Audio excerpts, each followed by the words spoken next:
Good morning, dear friends. In today's video, I will discuss two theorems of probability, that is addition theorem and multiplication theorem. Firstly, the statement of addition theorem. The addition theorem state that if two events A and B are mutually exclusive, देखो mutually exclusive means there is no common element. The probability of occurrence of either A or B is the sums of individual probability of A and B.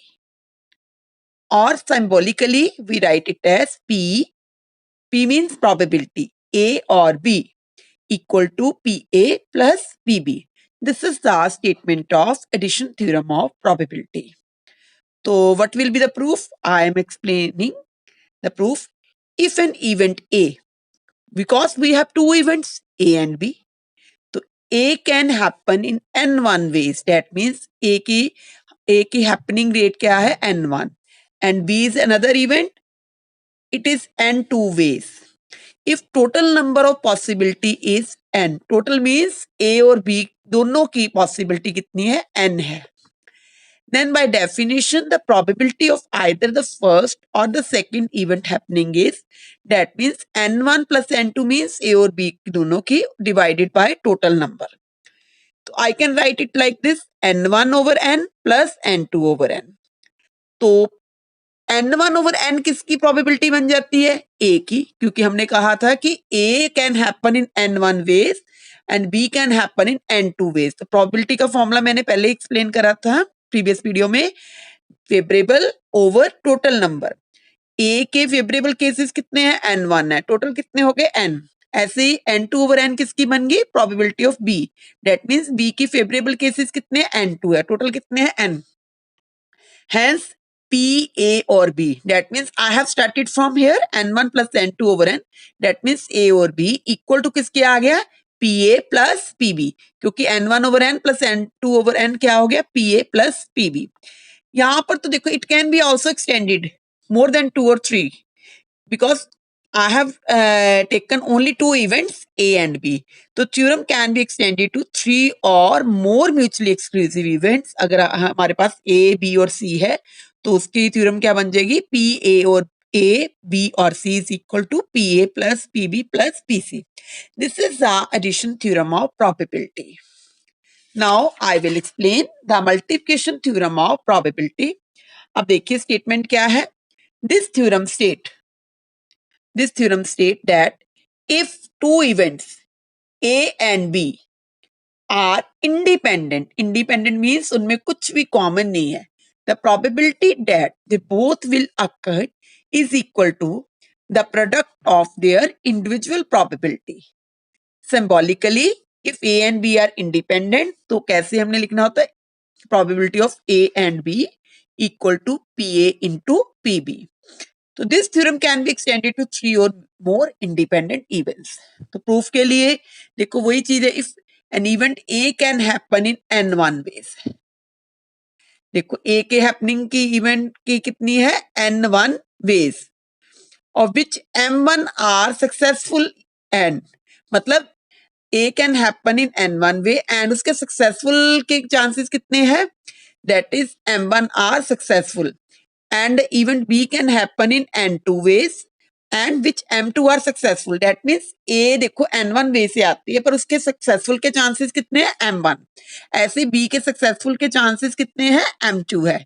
Thus the total number of successful happening in both cases is M1 and M2. क्योंकि A के successful के chances कितने थे? M1 and B के successful के chances कितने थे? M2. तो दोनों के कितने हो गए? M1 into M2. Similarly, the total number of possible cases is N1 into N2. So by definition of probability क्या कहती है?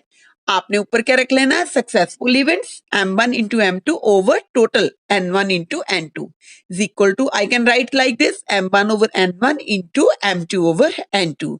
अब देखिए M1 over N1 क्या? M1 is a successful chances of A over total number of A. तो ये किसकी probability होगी? A event की. और M2 is the successful chances of B event और N2 is the total number of chances of B. So ये किसकी probability होगी? B की. तो इसका मीनिंग है PA and B is equal to किसके इक्वल आ गया? PA into PB. सो इस थ्योरम को हम आगे भी एक्सटेंड कर सकते हैं. अगर A, B और C are 3 events then it can be extended like this. This is the multiplication theorem. Now I will explain illustration. That means illustration like this. One card is drawn from a standard pack of 52. What is the probability that it is either a king or a queen? That means या तो ये king होना चाहिए और queen होनी चाहिए. तो there are 4 kings. We know that 52 there are cards. Cards हमारे जब हम खेलते हैं उसमें 52 कार्ड्स होते हैं और 2 कलर के होते हैं. That is red and black. तो 26 रेड होते हैं, 26 क्या होते हैं? ब्लैक. अब रेड कौन सी कैटेगरी के होते हैं? Diamond and heart. क्योंकि आगे फर्दर क्या इसके होते हैं? 13 13 13 13. Diamond, club, spade, heart.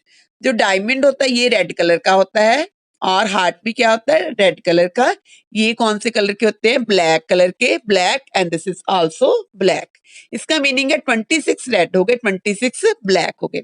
अब हमने हर सूट के 13 कार्ड्स होते हैं. जैसे डायमंड के 13 कार्ड्स हैं, उसमें 10 तो कार्ड्स होंगे और 3 कौन से होते हैं? एक किंग होता है, एक क्वीन होते हैं, एक नैप्स होता है.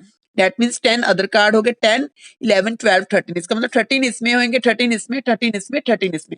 इसका मीनिंग है ओवरऑल हमारे पास किंग कितने हो गए? 1 2 3 4. 4 किंग हो जाएंगे, 4 क्वींस हो जाएंगे, 4 नैप्स हो जाएंगे.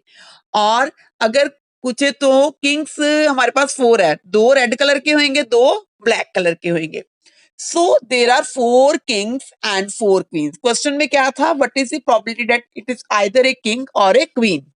तो इसका मतलब है हमारे पास 4 किंग है, 4 क्वीन है. टोटल कार्ड्स कितने हैं? 52 है. उसने कहा प्रोबेबिलिटी निकालो किंग और क्वीन की. तो इसका मतलब card drawn is king. King की प्रोबेबिलिटी कितनी हो गई? 4/52. 4 means favourable cases over total number of cases. तो and the probability that the card drawn is a queen. Queen भी कितनी है हमारे पास? 4/52. अब देखो किंग और क्वीन में कोई कॉमन नहीं है. So these event are mutually exclusive. Mutually exclusive का मीनिंग ये होता है कि कुछ कॉमन ना आए. तो इसका मतलब इसकी प्रोबेबिलिटी क्या हो गई? Either a king or a queen की. एडिशन थ्योरम हमने लगा दी क्योंकि हमने एडिशन थ्योरम में यही करा ना, ए और B is equal to P A plus PB. इसका मतलब ए जो है इवेंट हमारी किंग है और बी इवेंट कौन सी है? क्वीन है. तो इसकी प्रोबेबिलिटी कितनी होगी? 4/52 प्लस 4/52. तो इसको सॉल्व करा 8/52 कटिंग करके हमारा आंसर कितना आ गया? 2/13. This is the answer. That means question में यही था, what is the probability that it is either a king or a queen.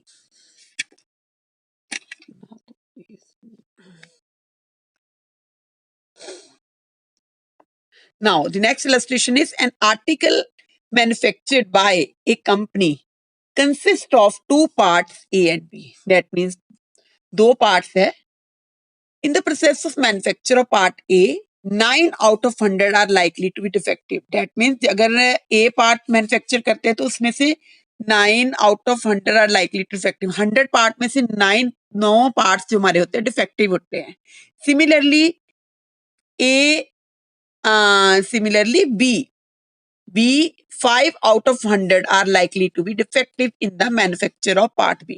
ऐसे B अगर करते हैं तो B के लिए डिफेक्टिव पार्ट कितने हैं? 5 out of 100. मतलब 100 में से 5 पार्ट डिफेक्टिव होते हैं.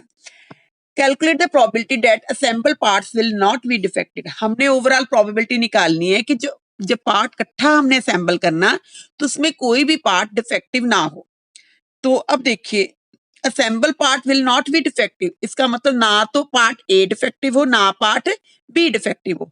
तो ये हमने निकालना assemble part will not be defective. That means P is a probability part A is not defective and P is a probability part B is not defective.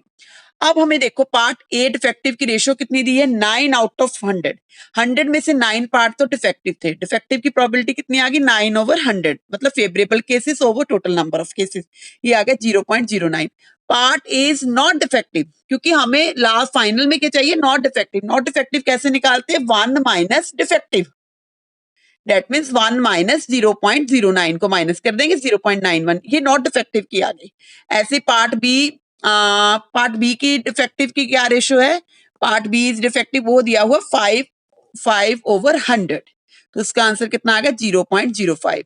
अब part B is not defective, क्योंकि हमें not defective चाहिए, not defective का क्या आ जाएगा 1 minus defective ratio, defective ratio कितनी आई बी की 0.05, दैट मीन 0.95।